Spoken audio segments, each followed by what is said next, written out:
Boileau. I'm from Tuja Wellness, and I will be your host for the session today. I will be feeding the questions to Lynsey and Laura, challenging them with some very common questions about detoxes and cleanses, and they have a lot of knowledge to share with us. So we're really excited to get started. We just wanted to give you a couple housekeeping tips before we start. If you are following along with the conversation on Twitter, please use the hashtag Great Detox Debate. I did put it there in the chat, you can see. You can ask questions. We encourage you to ask questions and engage in the conversation throughout the webinar. We won't be able to hear your voice, unfortunately, but we will be able to see your comments. So use the chat box in the lower left corner there of your screen. Your name will pop up and you can feel free to ask questions. We'll answer them as best as we can, getting to as many questions as possible throughout the webinar. We have so much information to cover, so we'll try to get right into it. I'll introduce Lynsey and Laura here. We're so excited to have them. Lynsey Walker is based in Toronto. She has a master's degree in nutritional science. She's finishing up her designation as a registered holistic nutritionist. Lynsey has a beautiful food blog called Lynsey Loves Food, and she's on a mission to shake up what healthy means by inspiring people to fall in love with real food. So thanks so much, Lynsey, for joining us. And I don't know if we can hear it. We can hear it now, yep. And Dr. Laura. Dr. Laura Imola is based in Niagara Falls. She's a naturopathic doctor and clinic owner at Win Health Solutions. Dr. Laura has over a decade of clinical experience, yoga teaching, and practice, and she offers an approachable and practical approach to health solutions. So thanks, Dr. Laura, as well, for joining us today. We've worked Tuja Wellness. We've worked with Lynsey and Laura many times. Both of them we lean on for lots of expert advice and opinion. So we're happy to have them for the first time in this Detox Debate webinar. So we're going to dive pretty much right in. Again, please ask questions as much as you like, and also make sure you stay until the end, because at the end of the webinar, we will announce the winner of the Blendtec 725 blender. We're also at the end of the webinar going to tell you a little bit about an exciting new offering at Tuja, the 21-Day Eat Clean Challenge. So stay to the end so that you can hear about both of those. So is everybody ready to get started? Yay. Yeah, definitely. Yeah. Great. All right. So I'm sure many people brought their own questions about detox and cleanse. That's great. One of the most common ones, or kind of a general criticism of detoxing and cleansing, is that our bodies are supposed to be designed to do this naturally, right? We've got a whole bunch of organs in our body, the skin, the lungs, the kidneys, the liver, the colon, that are all dedicated to cleansing and detoxing. So one of the big questions is, why do we need to then put ourselves through a program, or why do people? Maybe we don't need to, that's the big question today, but why are people putting themselves through detoxes and cleanses? Is it necessary if we have all of these body parts that are doing this for us already? Lynsey, I think I'll put that to you first, and then Laura, you can follow up with Lynsey's answer. Yeah, I mean, I think that detoxing is a really great tool in our health arsenal, but it's maybe not the first tool we reach for. So I would kind of think of it like a pyramid. So at the base of the pyramid, you want to have this healthy diet. Our body needs nutrients to support those detoxification pathways. Like you mentioned, the skin, the colon, the liver. We need to get those nutrients in to make sure we can properly metabolize the toxins and make sure we're eliminating them from the body. We want to have a healthy dose of movement. So gym rat or not, sweating, again, the skin, the lymphatic system. We want to have healthy relationships with food. Cleansing isn't necessarily for everyone. So if you haven't had the best relationship with food, disordered eating, you're someone who binges and purges, you want to kind of clear that up before moving towards a detox. So definitely a super valuable tool, but it's something that you kind of, I think personally, want to address kind of up the ladder from kind of your health tools. Mm-hmm.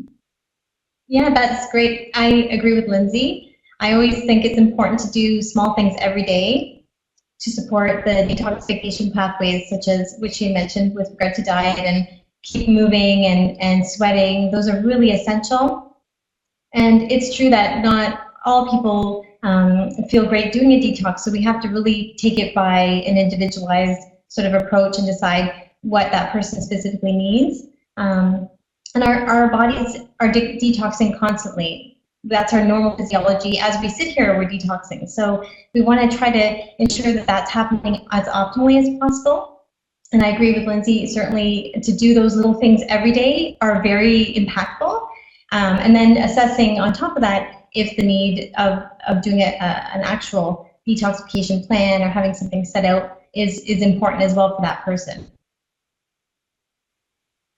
So ladies, is there something that happens to our, colon, our kidneys, our liver, our skin, our lungs that necessitates us to help them out with a detox program? Is there something in our environment or kind of our daily habits that makes it necessary for some people or everyone to do a detox at some point? Maybe Laura, you want to answer first? Yes, definitely. And so because of our modern day environment, what we are exposed to through our nutrition, through our jobs, through even what we have floating around in the environment by way of pollutants, right now we have a very different type of environment that we're living in than when we lived in a few decades ago, or even back several decades ago. So these types of things that are things like man-made food, medication, plastics, those types of things are very pervasive, and they have been found to obstruct these detoxification pathways in the body. So some people are more sensitive to those things. Some people are more exposed than others to those things. Some people have a harder time eliminating those elements, and so that's where we need to figure out for each person how congested their system is, what systems, like you're mentioning the main filters, the lungs, the kidneys, the liver, the digestive tract, which area or which combination of areas are congested. And oftentimes I've seen in my own practice that when those sites are congested, and the more they're congested, that's when we need to really consider detoxification in perhaps a more assertive way than someone who is not really affected by those things that we can be exposed to on a daily basis.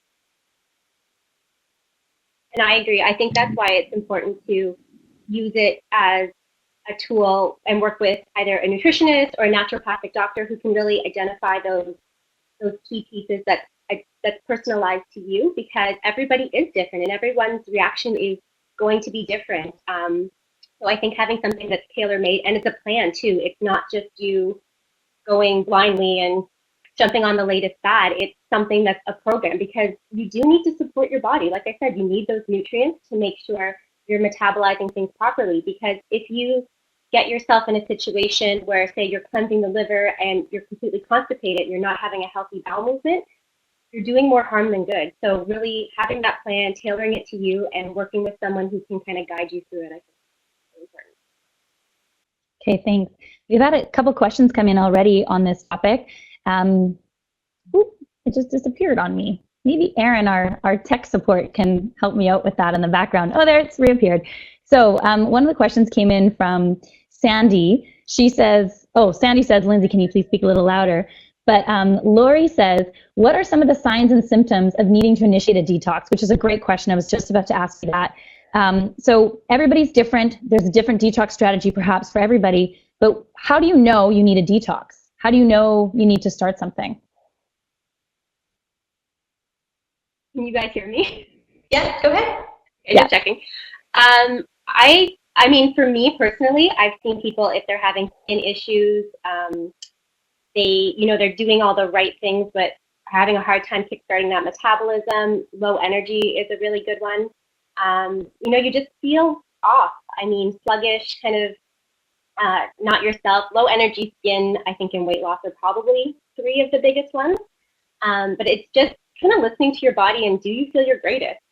Is there room to make improvements? I think that's probably kind of the key ways to identify if you need a cleanse.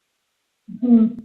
Yeah, I would probably add too, I agree with Lynsey, and I've seen often if people, like she touched on earlier too, sluggish bowels, if a person has headaches or is struggling with, even sometimes I know some patients tell me that they notice water retention, and And then even things as, going a little bit further, so female health issues, PMS, those types of things can often also be linked to trouble with detoxification and elimination. So yeah, there are even other symptoms that we might see that are linked to health concerns that can also cue the need for detox, or even just supporting the detoxification pathways. Yeah. And not even necessarily sometimes the symptoms. I know I've worked with some clients who they travel a lot for work and constant plane rides. It's not necessarily they feel anything. They're just, life has become imbalanced. And I think it's a good jumping off point to give them a reset. Okay. So a question came in, and it's something I'd written down in advance too, is this detox word. It's a total buzzword. It's sparking so many debates online and in the comment section of every article probably talking about it. But it signifies getting toxins out. So what I'd like to sort of pinpoint are, what are these toxins that we're talking about here? What can we get out of our body with a detox? Yeah, so like we mentioned earlier, so synthetic food ingredients, things that are from processed packaged foods, artificial ingredients, preservatives, these types of synthetic food ingredients are really, they are irritating to the body. They hang out, are very difficult to break down. The body doesn't view them as organic, and these are some of the things that start to irritate the tissue or clog or congest the detoxification pathways or the detoxification organs. In addition to over-the-counter medication, prescribed medication. So those are things that, someone might inadvertently take an Advil whenever they're not feeling their best. And that type of thing also can start to slow down those pathways, in addition to what's in our environment right now. And it is something that's really interesting. The Environmental Working Group does a lot of documentation about how our environmental pollutants are so pervasive and are really hard to get out of the body. They don't really come out on their own. A lot of times those are some chemicals that we need to do more focal work on, especially things like heavy metals, which we can get exposed through different means, and as well even through drinking unfiltered water. There was a study done in the U.S. With regard to the quality of drinking water, and they found many pharmaceutical agents in the water. So, these are things that we are picking up and perhaps not even realizing, because you can't taste them and you can't smell them, but they're part of what we're taking in on a daily basis through our diet and even just through breathing. So that those types of things are really what gets in the way of these filters and can slow them down and then also lead to other concerns. Yeah, I agree with all of those. I think even the water, we're lucky we live in a country where drinking water is safe, but to make it safe, it's often chlorinated, and that really does a number on our intestinal bacteria, which is one of our first line of defenses for keeping toxins out. So not even just the drinking water, the shower water too, you can get off-gassing from the chlorination. So just having good water filters on both your tap water and any water you use to bathe is really important as well. And then things like a lot of air travel, a lot of EMF exposures. We're learning so much more about those and how about they're impacting our lives. So cellular devices, if you're constantly exposed to all these Wi-Fi things, it's taking a toll on our health. So it's another thing. So it is basically, has detoxing then emerged as such a popular, trendy sort of thing because of this new environment we're living in? Is that why it's gotten so popular? And is that why it's necessary, just because by default we are surrounded with so many more toxins or pollutants that our body's trying to get through, and therefore slowing down these natural detox pathways that we have in our body? Is that kind of how this has emerged?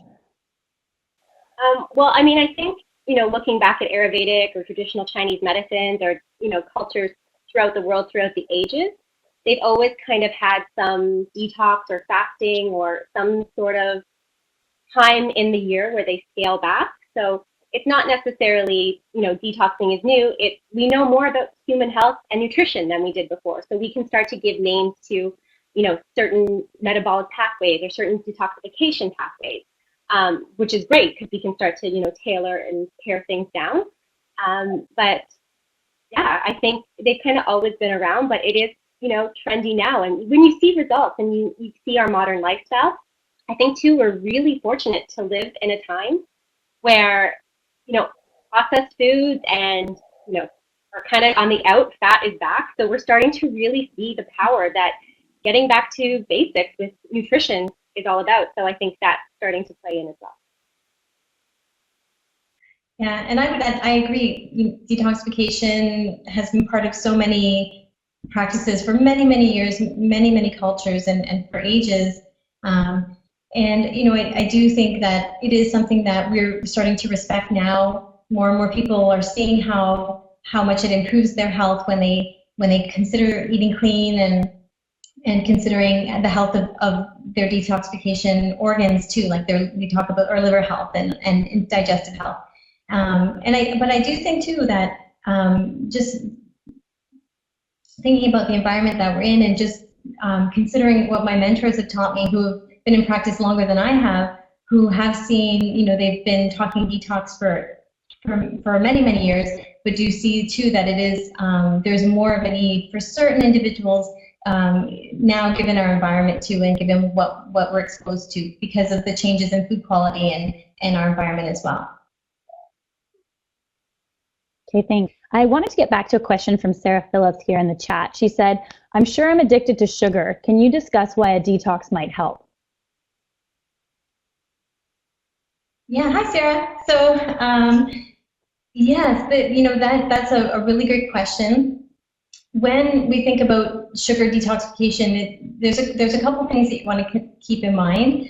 So when we detoxify, first of all, there is the potential for your blood sugar to be more balanced simply because of what you might be eating, more plant food. The classic way to detoxify is to eat clean and just get the right foods in your diet. Oftentimes that can really help with balancing blood sugar levels, hormone levels. It can help people feel more satiated, so there's less of a likelihood for sugar cravings. And the other part to that is a lot of times when you have distance from something like that, if it's, the first few days are really tough, but oftentimes people can feel that they don't miss it once they get away from it. So being able to detox and follow perhaps a really great nutrition strategy for a period of time could also just cut that relationship with having to have sugar more frequently in your diet.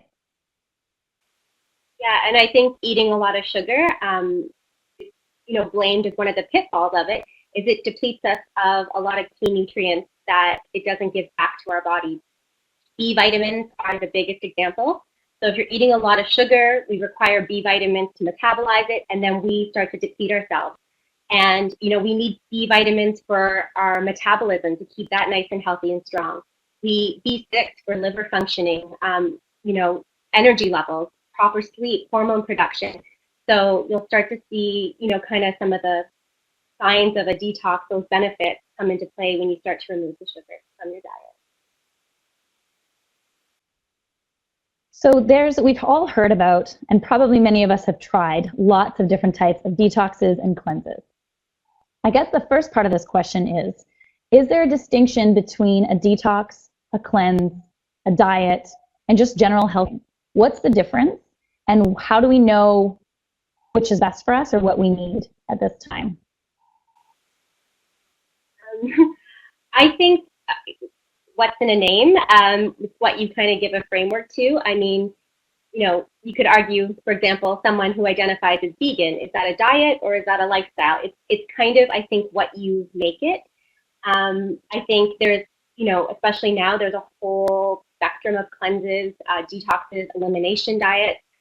What one person chooses to market it as, I think that's what it is. I think they're pretty much, set of guidelines for eating, and you can either take it to the extreme and be super rigorous with it, and that's where I feel like it moves more into diet territory.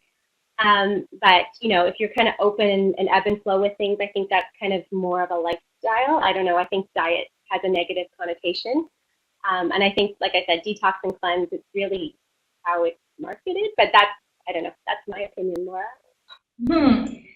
Yeah, I agree with that. This is sort of a bit of it's an interesting thing because there are really specific cleanses and detoxes that a person can follow. You can pick them up at a health food store. You can read about them online, and and then there are even just healthy ways of eating and just eating clean. People clean up their diet and just use food as their main source of facilitating detoxification and eating clean and exercising. So, and then some people just start that and then continue along that line, and it becomes a lifestyle. So I definitely think that it's definitely dependent on what type of path a person takes when it comes to their choice to detoxify. And you can probably break them down into certain approaches depending on how extreme you're taking them. But yeah, I guess for me, I just think too that we don't, to try to sort of think more about good nutrition and healthy eating and supporting detoxification, to try to make it more like a lifestyle rather than thinking of it as like a diet, because we just want to encourage health as often as we can as people journey along. Yeah, that's great. So what are some of them? Obviously, cleanses and detox can be of any different type. As we just established, go by many names, be marketed in a lot of different ways. What are some of the harmful types of detoxing, or some of the harmful scenarios for which you could detox, and versus some of the kind of safer, more natural approaches to detoxing? Yeah, so I personally, I definitely am a fan of food as medicine personally, because there are some detoxifications out there that are very extreme. And typically when I've talked to someone after they've done something like that, they come to talk to me and tell me what they've tried. And most people don't feel well doing extreme detoxification plans. So you can read about them online, the gallbladder flushes and things like that. And also there are cleanses and detoxes available for real retail purchase. So this is where we start to think about individualization. Many people do those things and find that they can be a bit extreme. Some people do them and they're fine. They don't have any side effects and symptoms. So my concern often is whenever a person is picking something up from a retail store, if it's a detox cleanse package of some sort or a kit, you want to watch for any ingredients that could be too strong by way of herbal laxatives and purgatives and that type of thing. Because oftentimes they give the impression that a person is detoxing, but they're just sort of pushing the system a little bit harder than maybe necessary. And those are the things that tend to cause people to feel unwell and get bloated or cramping and just a little bit too much for their system. Anything that seems extreme, if a person sort of feels they have an inkling that, geez, it sounds really extreme, it's not something that I'm really comfortable with, and that's often a really good sign that maybe they need to seek out something a little bit more balanced. Again, my preference is always food as medicine. Find a clean eating strategy that works for that person, and then if we do need to add any kind of supportive herbal remedies or homeopathic remedies to encourage their detoxification pathways, or any probiotics or nutrient-based supplements, then we would think about that person's individual need. I think that's the safest way to go. Yeah, I agree. I mean, I'm always a big fan of questioning. So, I mean, I think we've all seen there's a lot of juice stores opening up, or juice bars, and I always encourage people, like, who is designing this cleanse? Do they have an understanding of the body, what it needs, nutrition? I mean, we all eat, and kind of by default we're experts, but that doesn't necessarily make us an expert on health and nutrition. And just because something works for me might not work for either of you. So it's just really using that professional tailored approach, someone who understands the nutrients that your body needs. I think if you want to detox yourself, definitely start with that healthy eating strategy, as Laura mentioned. And again, avoid anything too harsh. I don't think it can be said enough. Things like the Master Cleanse doesn't give you any nutrients to support that detoxification. And also rapid weight loss. That may seem like the dream, but you're losing muscle, and that has much more deleterious effects on your health than any toxins, I think, to be perfectly honest. So we really want to think about who designed the cleanse. Is it extreme, gimmicky? Is it right for us? And then go from there. Mm-hmm. So then that's a good point. Rapid weight loss maybe as a sign of a harmful effect of your detox. What are other some potentially some signs of potentially going about your detox in the wrong way or it being too extreme? I think anything like chronic diarrhea, because you're going to start to mess with electrolytes in your fluid balance. So that's not going to be good. Extreme fatigue or dizziness, you don't want to be blacking out. That's just dangerous to your health. And I think also too, that's a really big sign that either you're not getting enough nutrients, you're not getting enough calories, something is off. I'm always, I think Laura could speak to this more, but anything like heart palpitations, I think that's a sign again that something's not right in your body. Mm-hmm. Yeah, I agree with Lynsey. Those are all really great signs because oftentimes they are what people expect or think that they're going to be having when they do a detox. It's just this, this flushing of their digestive tract, or, they're going to perhaps want to try to tough it out. But I agree, anything like that is a warning sign. And then also, of course, anything that might involve the whole body sort of symptoms. So the dizziness, any kind of headaches, or if they're feeling unwell, generally unwell, if they're getting any palpitations, like those are things that definitely are a sign that it just doesn't, it's not the right fit for them. Okay, great. So on the flip side then, what are some of the normal signs what are some of the normal side effects, I guess, of going through a detox? So I know withdrawal symptoms is a big one. We often have common addictions to just regular foods even. I mean, sugar, not that that's necessarily a regular food, that kind of thing. And so I know withdrawal is a common one, but what's kind of the natural progression if you're on a detox and you're kind of checking in with yourself thinking, okay, that's normal, I can keep going? Yeah, that's a great question. So I always think it's important to do things gradually. There's a couple things that could cause people to have some withdrawal effects. So, for example, giving up coffee. I mean, that's pretty classic to expect that if you're going to give up coffee, you're going to have perhaps a headache for about a day or two. Anything further than that, then we want to check in and make sure that everything else is okay. And also, some people can have some trouble giving up things like chocolate or sugar in the beginning. Those first few days can be really rough, but really it shouldn't be long lasting. It should be short lived. Typically what I've seen is that if we have people on a really solid plan and they're eating enough of the good stuff, then they should gradually actually start to feel better with each passing day, that it doesn't take too long before their energy starts to come up and their digestion is better and they feel less bloated, and they just feel more clear-minded and more efficient in their day as well. So I personally always think, yeah, there's a couple things that are to be expected, but really if their body is supported properly and they're eating really well, then those things should only last a few days, perhaps within the week. Then by the end of the first week that they're feeling so much better and that they're starting to notice the benefits. Yeah, I think anything kind of that mild to moderate, especially for those first few days, is totally normal. You want to see progression, not deterioration, which I think is a sign that your cleanse is wrong for you if you're going the flip side. But definitely just that progression. And just, does it feel right or do you feel unwell? I think just checking in constantly. Cleanses put you out of your comfort zone a little. So is it an emotional reaction or is it actually something physical? And just trying to separate and break that down. Great answer.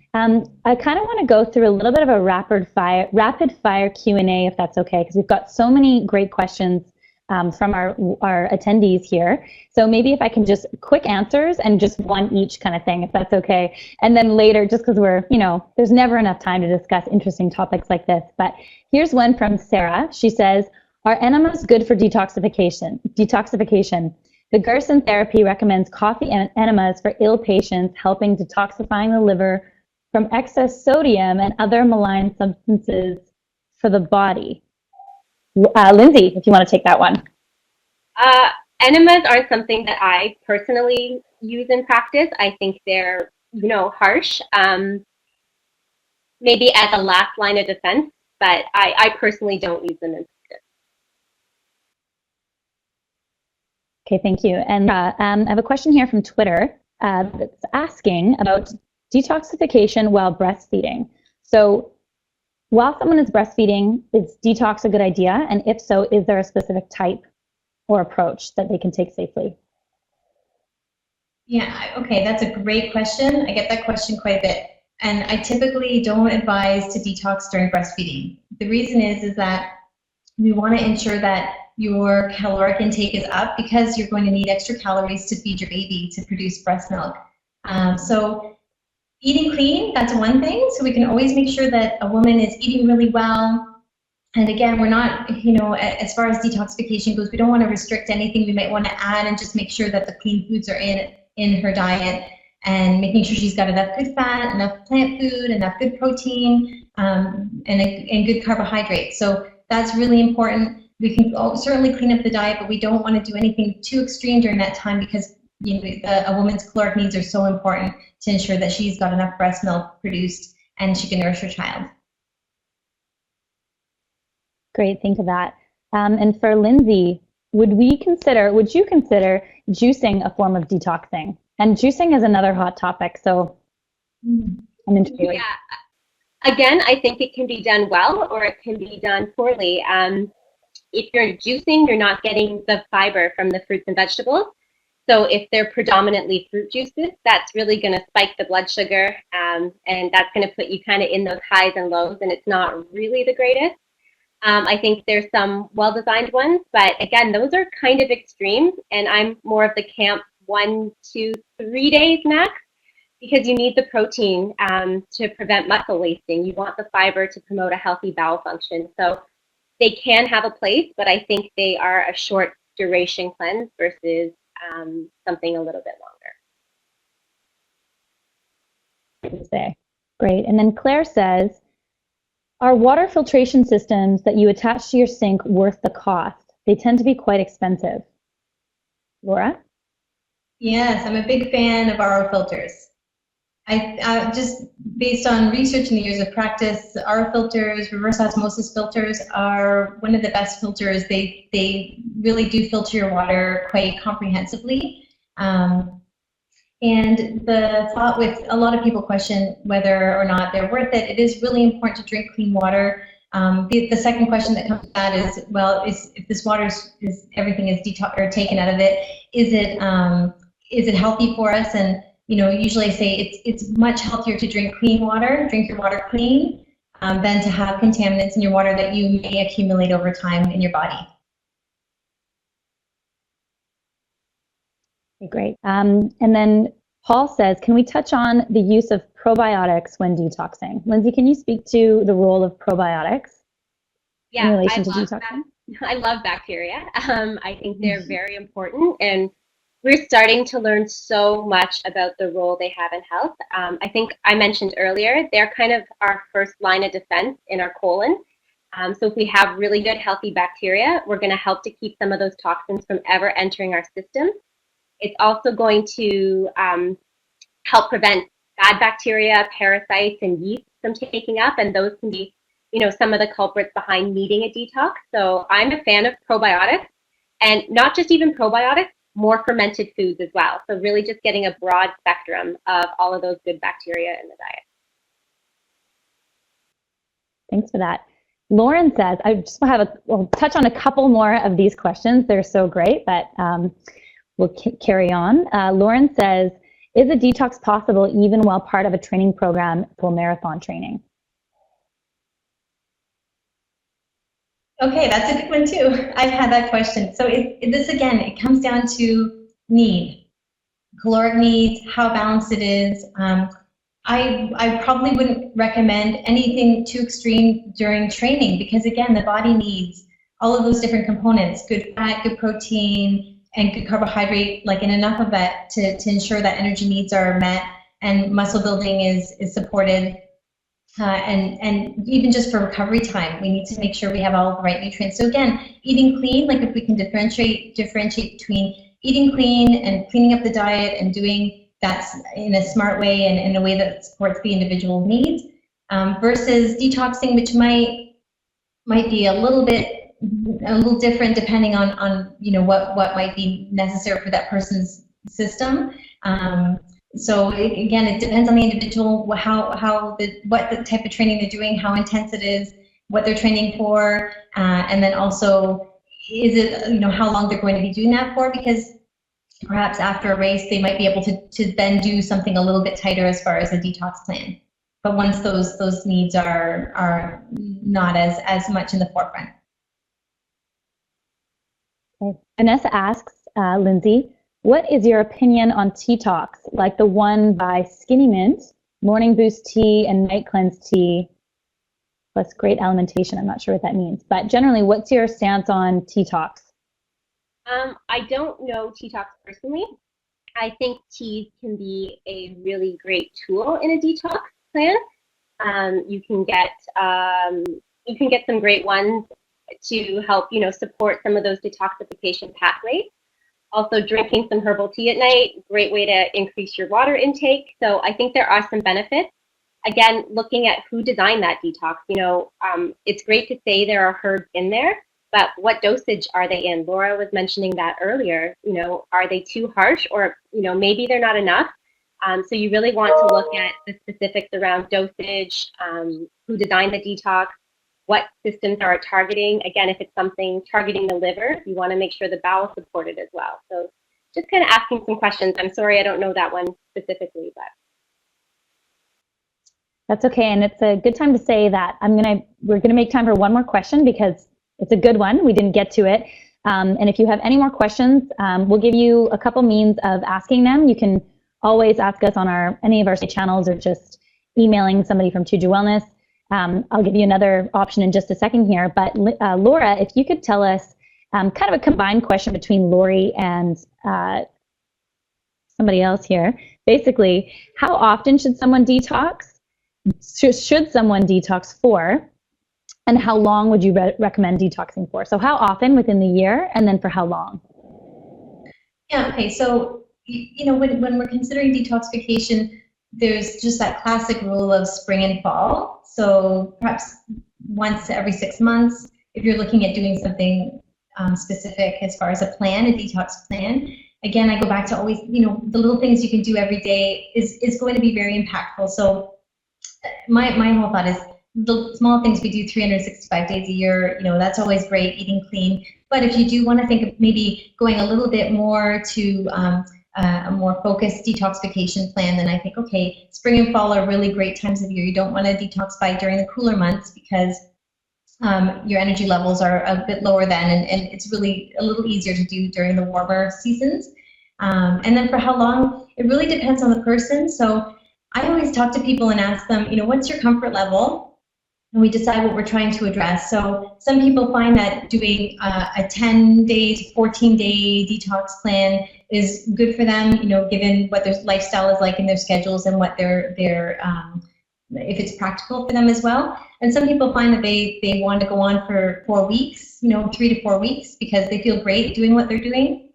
And again, we're always monitoring and making sure they're making good choices and are supported. So it's really, again, it goes down to the individual, what we're trying to address, how they feel about it, and what's feasible to them too. So I know there's probably so many more questions percolating. I know I have more. It's pretty much all the time we have now for the questions. I want to tell you a little bit about our Tuja 21-Day Eat Clean Challenge, but first, huge thank you to Laura and Lynsey for sharing their deep knowledge about cleansing and detoxing with us. I know I learned it, and I hope everybody else learned something. We have recorded the session, so we'll share the link with you online. We'll email it out. If you have somebody else that you think would be interested in hearing about this, you can share it with them, or if you just want to revisit it yourself. So basically, many of you have participated in our meditation challenges, our green smoothie challenges before, but this is the first time we're offering a 21-day Eat Clean Challenge. So it's a brand new offering from Tuja. Signups have just launched, so you can go online as of now to tujawellness.com to sign up for the 21-Day Eat Clean Challenge. The challenge kicks off on May 4th, so you've got some time to get ready, get your head around it. And basically, it's a focus on whole, healthy foods. So in the first week of this challenge, we're going to focus on adding in more healthy foods, things like water, vegetables, and fruit. In the second week of the challenge, we're going to start taking out some of the less than healthy foods, things like sugar and alcohol. In the third and final week of the challenge, we'll be full on eating clean. So all of the good stuff is in, all of the bad stuff is out. So you'll have tons of support, lots of educational materials, and tons of recipes. For the 21-day Eat Clean Challenge, we'll have a basic version as usual, which will be free, and we'll also have a premium experience version. So the premium experience, people will have 21 days worth of meal plans created by nutritionists, grocery lists, a recipe ebook with over 60 recipes to help you through this. And the recipes will be vegetarian, vegan, celiac, or easily adjustable to adhere to your diet. So the premium experience is available for $12. But just for you, as a thank you for attending this webinar, we're actually giving you a 50% off coupon code. So if you check your email right now, we've just sent you an email that has a 50% off promo code. So you can get the 21-day Eat Clean Challenge for just $6.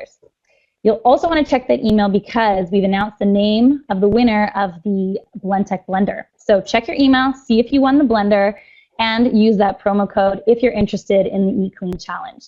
So if you are interested, make sure to use that promo code soon because it's only going to be available until Friday, this coming Friday, April 3rd at 4 p.m. PST. So act fast.